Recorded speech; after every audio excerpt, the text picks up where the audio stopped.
جب بھی ہمارے ساتھ کوئی زیادتی ہو، کوئی تکلیف پہنچے ہمیں، کوئی دکھ پہنچے، کسی کو کوئی حق ہمارا کھا جائے، تو سمجھ لیجئے بندہ ظلم کر سکتا ہے، زیادتی کر سکتا ہے، تکلیف دے سکتا ہے، لیکن اللہ نہیں دیتا۔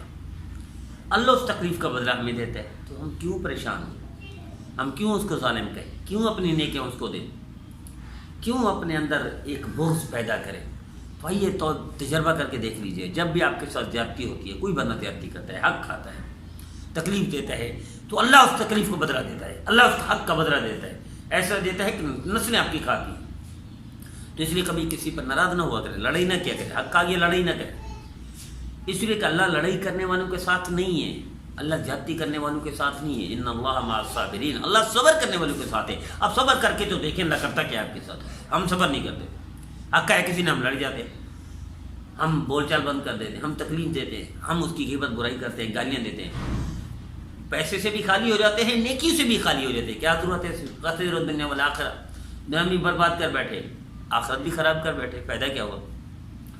تجربہ کر کے دیکھ لیں، میرا بارہا تجربہ ہوا ہے۔ ہمارے بھائی عبدالرزاق صاحب ہیں اٹک کے، ابھی ملیشیا میں رہتے ہیں، یہ کام کرتے تھے قطر میں۔ قطر میں جس بندے کے پاس کام کرتے تھے اس کی فیکٹری تھی، اور یہ فریج، ٹی وی، اے سی اور یہ مشینیں یہ بناتے تھے۔ 2.5 سال تک قطر میں اس صاحب نے کام کروایا، عربی تھے۔ 2.5 سال کے بعد اس نے نکال دیا اور ایک تنخواہ بھی نہ دی۔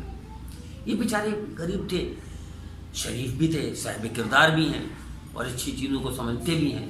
بہت اللہ نے فہم عطا فرمایا ہے، بہت اللہ نے صبر بھی عطا فرمایا ہے، عجیب صفات کے مالک ہیں یہ ان سے لڑے نہیں، ان سے غیبت نہیں کی، برائی نہیں کی۔ 2.5 سال تک صرف کھانا، رہائش ملتی رہی، کھانا ملتا رہا، تھوڑا سا خرچہ مل جاتا تھا، تنخواہ نہیں دی۔ وہاں سے ڈپورٹ ہوئے یا واپس آ گئے، اللہ نے ملیشیا کا سامان بنا دیا۔ اب یہ جو اے سی، فریج وغیرہ کا کام کرتے رہے، یہ سیکھ گئے، ماسٹر بن گئے، ٹرین ہو گئے اور ماہر بن گئے۔ اب یہ ملیشیا میں اپنی چھوٹی سی ایک کمپنی بنا لی ہے، جو پورے ملک ملیشیا میں لوگ ان کو دعوت دیتے ہیں، آئیے ہمارا کام کر لیجئے، اور یہ پرواہ ہی نہیں کرتے۔ لوگ پیسے لے کر ان کے پیچھے بھاگتے رہتے ہیں کہ ہم پیسے لے جائیں، ہمارے رکھے ہوئے ہیں، آپ کی امانت ہے، آپ نے فلاں کام کیا تھا۔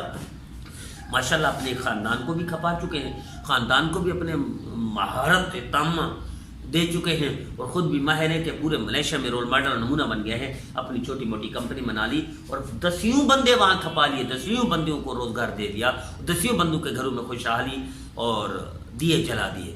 تو میرا دیدو، اگر یہ وہ خود فرماتے ہیں، اگر میں قطر میں کام نہ کرتا اور یہ کام ٹی وی، اے سی، فریج وغیرہ کا نہ سیکھتا، تو میں زندگی بھر بے روزگار رہتا یا زندگی بھر مزدور رہتا۔